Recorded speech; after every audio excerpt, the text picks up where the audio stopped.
Hi, Taylor T. Carlson here, and any chance that I have to review a movie based on music is something I will almost always jump on. That's why I was very eager to pick this one up. This is Spinning Gold, the story of Neil Bogart and Casablanca Records. I'm going to unbox this release, share my opinions, and let you know if this one gets my recommendation. Nice cover art there with several of the characters depicted in the film. Here's our spine text. Back cover's got some more nice photos there. Under the cover, pretty much the same thing.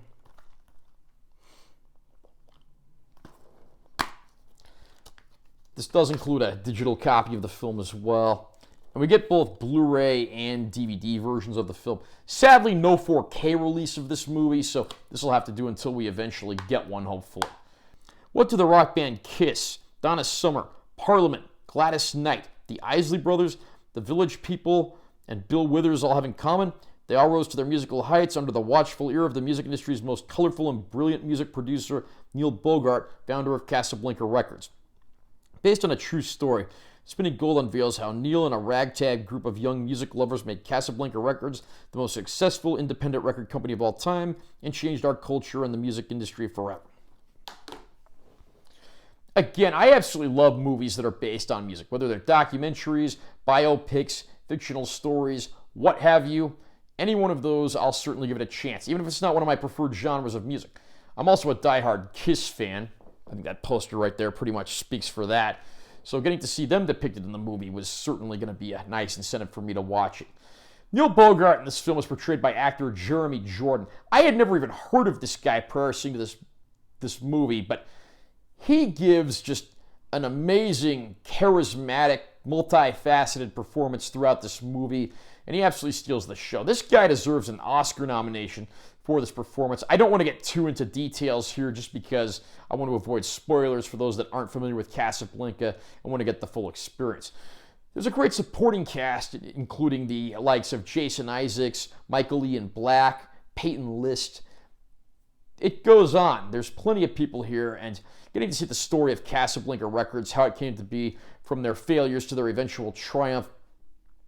It's a lot of fun. The film is rated R, and I like how it's not afraid to veer away from the darker side of things. And believe me, there are plenty of those moments throughout this movie.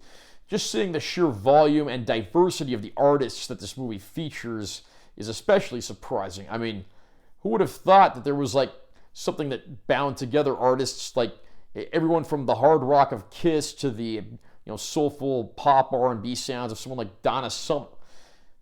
Everyone in this movie portraying one of these musicians actually does a very good job, both in terms of their acting and their musicianship. I don't know how many of these artists did all their own singing and performing, and if anyone was like mimed or dubbed over, but everything that I saw on screen looked and sounded very good.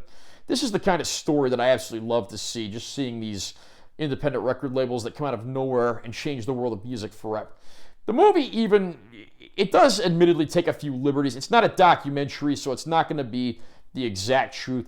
For instance, there were a few discrepancies in the timeline with Kiss. Again, I won't get into that here because it's not really too super relevant, although I did notice it. Also, the Kiss guys don't have their classic makeup designs. I guess they weren't able to clear the rights for those, so they had to change them a little for the movie, which is weird because they were apparently able to license the Kiss logo with no problem. But again, we're not going to get into that here. I am happy with how this film turned out. It's not quite the complete story. I do like how they're not afraid to make Neil Bogart an unreliable narrator at times, and that actually makes for some very funny moments.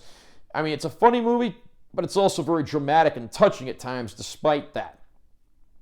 I have to say, this is one of my favorite movies I've seen this year. Even if it's not perfect and it does neglect a few Casablanca bands I love, including the rock band Angel, one of my personal favorites. Overall, I can easily give this one a recommendation.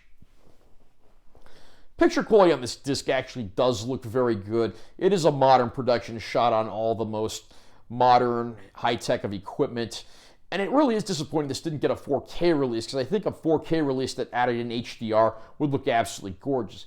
As is, this is a solid enough looking Blu-ray disc, and I think that'll be good enough for most people.